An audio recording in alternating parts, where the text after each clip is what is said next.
Mr. Chairman, I'd like to yield 2 minutes to another distinguished member of the committee, the gentleman from Florida, Mr. Ross. The gentleman from Florida is recognized for 2 minutes.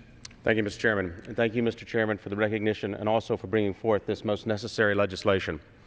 I rise in support of House Resolution 3094. Quite simply put, the National Labor Relations Board has lost all credibility. From its anti-American attack on Boeing to its inability to allow Delta employees to choose their own labor future, the NLRB has become nothing more than a taxpayer-funded big labor advocate. The Workforce Democracy and Fairness Act is just what it says it is. Legislation that, if passed, will enshrine in law the rights of the American worker to both information and choice.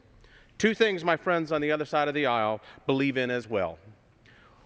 What is truly sad, Mr. Chairman, is that taxpayers already living under the burden of exploding debt and record unemployment are paying the salaries of NLRB attorneys and administrators to stifle employment and to ship jobs overseas.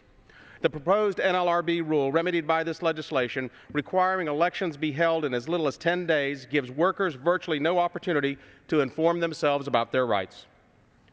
To show just how radical this NLRB has become, we must ask ourselves, when, in the history of this great republic, has shortening the time for an election been considered more fair? We hear members from the other side of the aisle say that even in requiring some to show identification to vote is unfair and restrictive. But drastically cutting short the time for an election is more fair? As if that was not radical enough, the NLRB's decision on micro-unions overturns 30 years of successful precedent.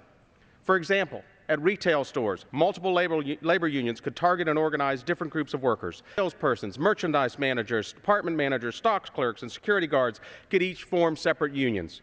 This will put worker against worker, and employers will spend more time negotiating with unions than they do on focusing on their jobs and on their business. The question we must ask is, what are they so afraid of? The answer is they're afraid of an American worker free to work hard and earn the fruits of that labor. They're afraid of the American worker given the right to choose their own future. I don't know about anyone else, but I trust the American worker to make the right decision. I don't trust the government. Thank you, Mr. Chairman, and I yield back the balance of my time. The gentleman yields back his time. The gentleman from Minnesota reserves. The gentleman from California, 2 minutes, Mr. Miller, is recognized. Ohio, Mr. Kucinich, a member of the committee. 2 minutes.